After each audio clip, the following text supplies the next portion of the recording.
If you need to cancel a pending Cash App transaction, it's important to act quickly.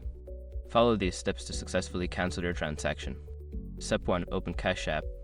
Launch the Cash App on your mobile device. Make sure you are logged into your account to access your transaction history. Step 2. Go to Activity. Tap on the Activity tab, usually represented by a clock icon at the bottom of the screen. This will show you a list of your recent transactions, including pending ones. Step 3. Locate the pending transaction. Scroll through your activity list to find the pending transaction you wish to cancel. Pending transactions are typically marked clearly, so they should be easy to identify. Step 4. Tap on the transaction. Once you find the pending transaction, tap on it to open the transaction details. This will give you more information about the transaction and the option to cancel it. Step 5. Select Cancel Payment. In the transaction details, look for the Cancel Payment option. Tap on it to initiate the cancellation process. Follow any prompts to confirm the cancellation.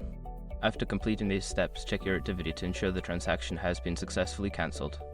If you encounter any issues, consider reaching out to Cash App support for further assistance.